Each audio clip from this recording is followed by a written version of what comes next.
Perkenalkan, nama saya Nur Aisyah Wulandari dengan NIM 2305150011 dari Prodi Pendidikan Tata Boga. Saya akan membahas tentang perkembangan kognitif dan bahasa.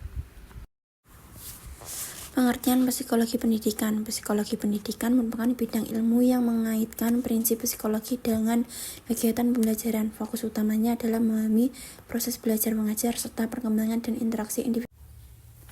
Ruang lingkup psikologi pendidikan. Pengetahuan guru, pemahaman guru terhadap metode pembelajaran dan pengembangan peserta didik untuk menunjang proses belajar yang efektif. Pendidikan karakter menanamkan nilai-nilai disiplin dan budaya guna membentuk kepribadian siswa. Perilaku belajar mengkaji perubahan perilaku sebagai hasil dari proses belajar dan pertumbuhan individu. Peran guru, cara guru menyampaikan materi dapat mempengaruhi semangat hasil belajar siswa. Faktor pendukung belajar meliputi lingkungan belajar, sikap guru, dan kondisi sekolah secara umum. Evaluasi pendidikan, proses penilaian untuk mengetahui kemajuan belajar siswa, kesehatan mental, memastikan kondisi psikologis peserta didik tetap baik selama kegiatan. Tujuan psikologi pendidikan. Yang pertama, menyesuaikan metode pembelajaran dengan karakteristik siswa di sekolah. Mengoptimalkan proses belajar untuk mendukung tercapainya tujuan pendidikan nasional. Memperkuat sistem pendidikan melalui pemanfaatan sumber daya manusia secara maksimal. Mendorong peserta didik agar mampu mengembangkan potensi diri mereka, mengamati dan memahami perubahan perilaku siswa selama proses pendidikan. Hubungan psikologi pendidikan dengan perkembangan kognitif dan bahasa. Perkembangan kognitif, strategi, dan lingkungan belajar. Psikologi pendidikan membantu merancang metode belajar yang mampu merangsang daya pikir siswa seperti analisis dan pemecahan masalah. Proses belajar, memahami cara siswa menyerap dan mengolah informasi sangat bergantung pada pendekatan psikologis dalam pembelajaran. Peningkatan pola pikir mendorong kemampuan seperti berpikir abstrak dan mengaitkan pengetahuan baru dengan yang sudah dimiliki. Yang kedua, perkembangan bahasa. Pendekatan psikolinguistik membantu guru memahami cara siswa mempelajari bahasa, termasuk pentingnya lingkungan dan interaksi sosial. Lingkungan pendukung psikologi pendidikan menekankan pentingnya suasana belajar yang komunikatif untuk menunjang kemampuan bahasa. Tahap perkembangan bahasa.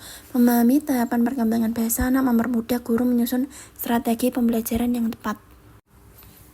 Pengertian kognitif. Kognitif adalah segala kegiatan seseorang yang berkaitan dengan proses belajar mengajar dalam memahami sebuah peristiwa dan kemudian menjadi paham karenanya. Teori perkembangan kognitif Jean Piaget. Teori kognitif menurut Jean Piaget menjelaskan bahwa anak akan terus berinteraksi dengan lingkungan sekitarnya. Hasil dari interaksi anak tersebut akan menghasilkan suatu hal yang bernama skema atau skemata atau disebut pula sebagai skemal. 4 tahapan perkembangan kognitif menurut Jean Piaget. Yang pertama, sensori motor. Anak usia 0-2 tahun. Skema refleks 0-6 minggu. Tahap awal saat bayi mengandalkan refleks bawaan. Reaksi sirkular primer 6 minggu sampai 4 bulan. Mulai muncul kebiasaan sederhana yang berulang. Reaksi sirkular sekunder 4-9 bulan. Koordinasi antara indera seperti melihat dan memahami objek. Koordinasi reaksi sirkular sekunder 9-12 bulan, mulai memahami permanensi objek meski dilihat dari sudut berbeda. Reaksi sirkular tersier 12-18 bulan, bayi bereksperimen dan menemukan cara baru untuk mencapai tujuan. Awal representasi simbolik. Tahap awal munculnya kreativitas melalui penggunaan simbol atau imajinasi. 2. Praoperasional terjadi pada anak umur 2-7 tahun. Tahap praoperasional usia 2-7 tahun menurut Piaget ditandai dengan berkembangnya kemampuan berpikir simbolis, bahasa, imajinasi, dan memori anak. Namun cara berpikir mereka masih intuitif dan belum logis. Anak pada tahap ini cenderung egosentris, sulit memahami sudut pandang orang lain, dan animistik, menganggap benda mati masih bisa hidup. Yang keempat ada operasional konkret terjadi pada anak umur 7-11 tahun. Pengurutan, anak mulai bisa menyusun benda berdasarkan bentuk, ukuran, atau ciri lainnya. Klasifikasi, anak mampu mengelompokkan dan memberi nama benda berdasarkan karakteristiknya, tanpa lagi berpikir secara animistik. Decentering, anak mulai mempertimbangkan berbagai aspek dalam suatu masalah untuk menemukan solusi. Reversibility, anak memahami bahwa benda bisa berubah bentuk dan kembali seperti semula. Konservasi, anak menyadari bahwa jumlah atau ukuran benda tetap sama meski tampilannya berubah. Penghilangan egosentrisme, anak mulai memahami sudut pandang orang lain. Yang terakhir ada operasional formal pada anak usia 11 tahun hingga dewasa. Tahapan terakhir, perkembangan kognitif yaitu operasional formal, terjadi mulai usia 11 tahun hingga dewasa. Pada tahap ini, individu mulai mampu berpikir abstrak, logis, dan menarik kesimpulan dari informasi yang diperoleh. Mereka juga dapat memahami konsep kompleks seperti cinta, nilai, dan bukti logis, serta melihat masalah dari berbagai sudut pandang. Tahap ini biasanya dimulai saat pubertas dan menjadi penanda kedewasaan dalam aspek moral, kognitif, sosial, dan psikologis. Yang terakhir ada operasional formal pada anak usia 11 tahun hingga dewasa. Tahapan terakhir, perkembangan kognitif yaitu operasional formal, terjadi mulai usia 11 tahun hingga dewasa. Pada tahap ini, individu mulai mampu berpikir abstrak, logis, dan menarik kesimpulan dari informasi yang diperoleh. Mereka juga dapat memahami konsep kompleks seperti cinta, nilai, dan bukti logis, serta melihat masalah dari berbagai sudut pandang. Tahap ini biasanya dimulai saat pubertas dan menjadi penanda kedewasaan dalam aspek moral, kognitif, sosial, dan psikologis. 3 konsep Vygotsky dalam teori perkembangan kognitif. Zona perkembangan proksimal (CPD) adalah tugas yang sulit dikerjakan anak sendiri, tetapi bisa diselesaikan dengan bantuan orang lain. Konsep ini menekankan pentingnya interaksi sosial dalam mendukung perkembangan kognitif anak. Konsep scaffolding mengacu pada dukungan yang diberikan pengajar sesuai dengan perkembangan anak selama belajar CPD. Pengajar perlu menyesuaikan bimbingan berdasarkan hasil dialog dengan peserta didik untuk menentukan tahap perkembangan kognitif anak. Yang ketiga, Vygotsky mengemukakan bahwa bahasa berfungsi tidak hanya untuk komunikasi, tetapi juga mengatur aktivitas anak.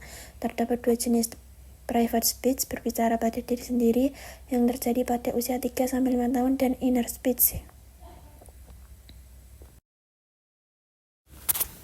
Perbandingan Piaget dan Vygotsky. Piaget dan Vygotsky memiliki pandangan berbeda tentang perkembangan kognitif. Piaget menekankan perkembangan melalui tahap-tahap universal yang bersifat individu, dengan anak belajar secara aktif melalui pengalaman. Vygotsky di sisi lain menekankan pentingnya interaksi sosial dan budaya dalam perkembangan anak. Ia memperkenalkan konsep zona perkembangan CPD dan scaffolding, di mana anak belajar dengan bantuan orang lain.